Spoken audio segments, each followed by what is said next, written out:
Samba maraba samba. Kwira mukadzi kwira, kwira maraba kwira. Kwira maraba kwira.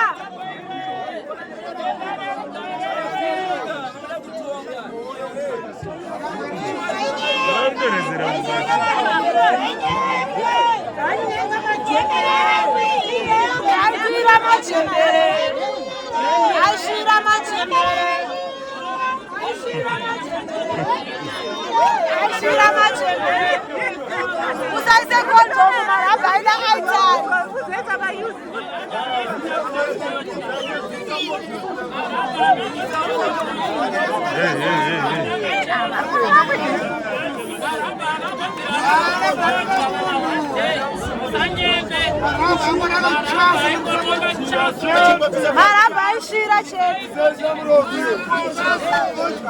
Nana mama shira mama nyani va pressure banane mbogo ya. Luba yo mashira. Luba maraba ngari kadiki usanyepe. Angasikana kaena kira kure kure. Maraba ngakuna kira kufa.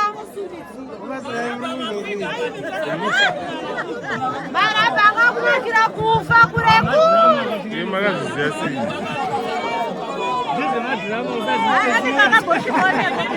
Mbotaure makamboshika neko mutitsana ngwere.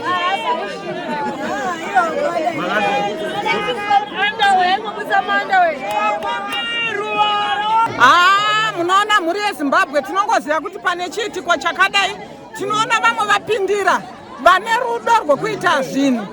Sunrest yatibatsira for free kuti munhu avigwe for free.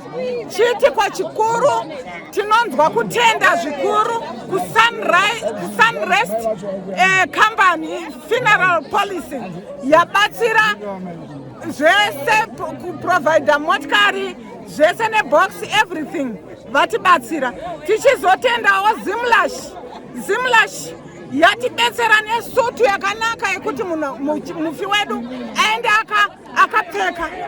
Tinotenda zvikuru kune vaisa ruoko nevakaisa ruoko pakurwara kwamarabha. Tinoziva kuti vamwe vanenge vari kure vasina kutombonzwa kuti chii chiri kuitika, asi rudo runenge rwuripo semhuri yeZimbabwe kuti munhu abatsirike.